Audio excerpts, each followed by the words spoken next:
Olá, eu sou Djalma e nesse canal Falando da ISO, a gente pretende mostrar ao público interessado na área da qualidade, engenharia, enfim, todos os processos de uma organização, quer seja de segurança de alimentos, manufatura da borracha, de plástico, metais, ferramentarias, prestação de serviços, transportes em geral. Nós vamos falar um pouquinho das normas da série ISO. Aí claro que vai entrar 9001, 14001, 45, 39001, 27, 22000.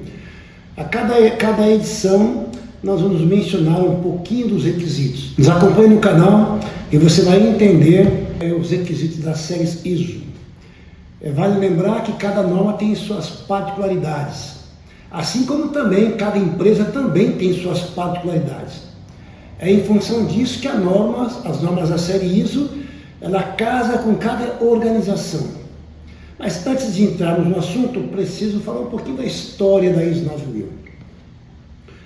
Ela, na verdade, se espelhou na BS 5750. Já na Segunda Guerra Mundial, a Rainha Elizabeth, ou a futura rainha, e como assim se via na ocasião, ela teve a seguinte ideia: de sistematizar as empresas, as indústrias, principalmente as indústrias balísticas. Porque imagine você, os soldados na linha de frente, os rifles falharem. Então era a morte na certa dos soldados.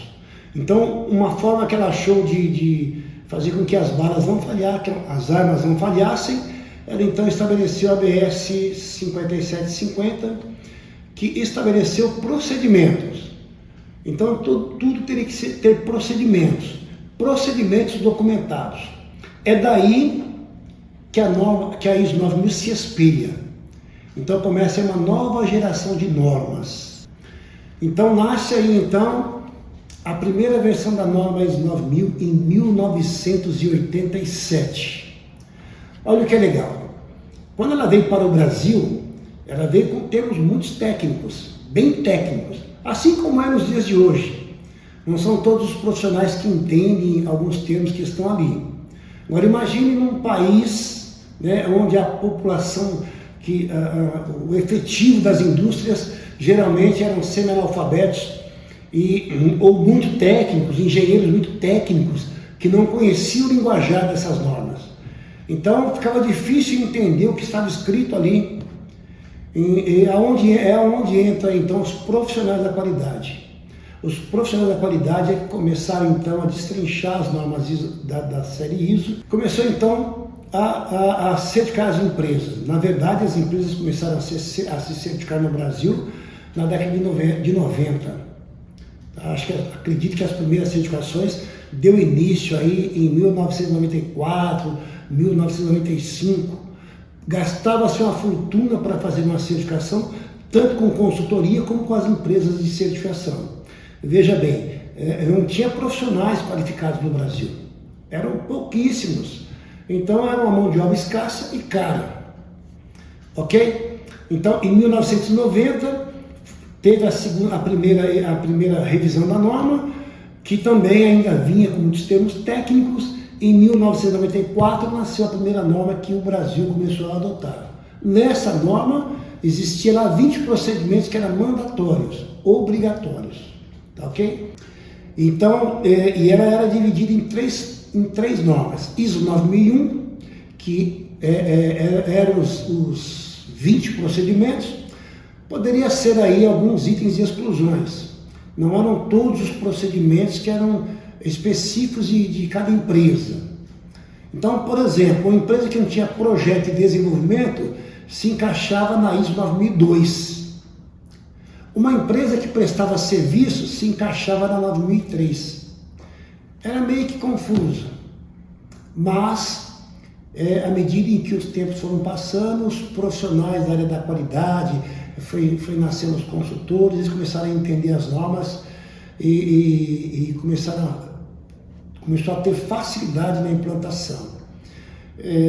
Claro que naquele tempo se fazia muitos procedimentos, porque os auditores também, por sua vez, não tinham conhecimento, exigiam muita coisa, então se faziam muitos procedimentos porque era melhor pecar pelo excesso do que não ter e tomar não conformidade. Aliás, não conformidade até hoje, o pessoal não gosta muito de tomar, mas as não conformidades, elas também ajudam aí na adequação do sistema de gestão. As empresas ganham com isso também. Em 1994, nasce essa norma e no ano 2000 ela passa por uma reestruturação.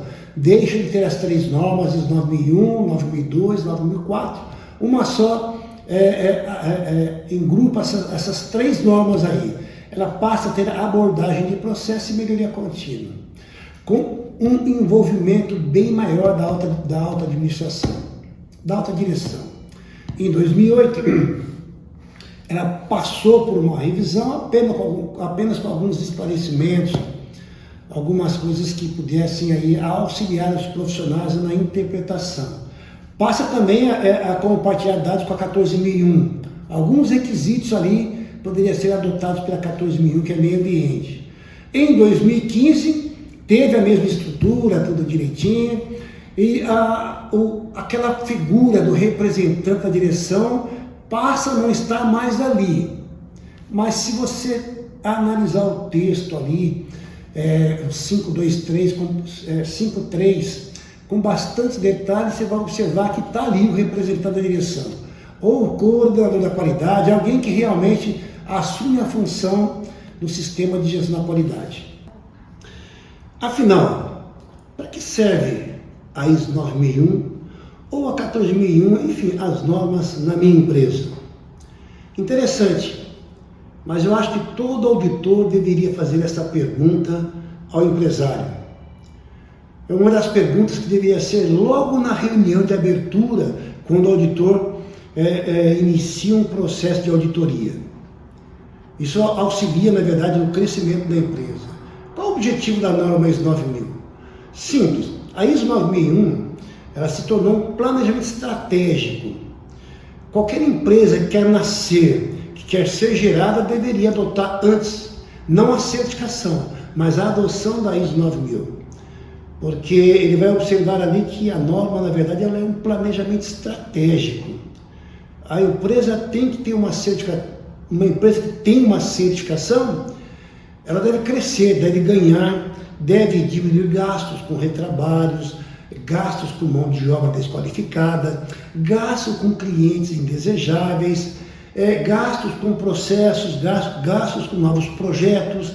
Então, por exemplo, é comum a gente observar aí no Brasil, não só no Brasil, mas em outros países, tanto os americanos como da América do Sul, que os empresários vão em feiras, por exemplo, compram grandes máquinas, porque foi convencido de que pode ajudá-lo, e quando ele traz essa máquina para dentro da empresa, ele observa que é um elefante branco. A máquina não serve para nada. Por quê? Porque não foi feito seguindo os requisitos da ISO 9000. É claro que não são todas as aquisições que ocorrem isso, mas em muitos casos sim. Então a ISO 9001, ela tem, ou a 14001, não importa, ela deve ser gerida de forma que o empresário, que a empresa ganhe com o processo de certificação. E não ser apenas um certificado para colocar na parede ou para angariar novos clientes. Aliás, eu acho que novos clientes também deveriam fazer essas perguntas aí aos seus fornecedores.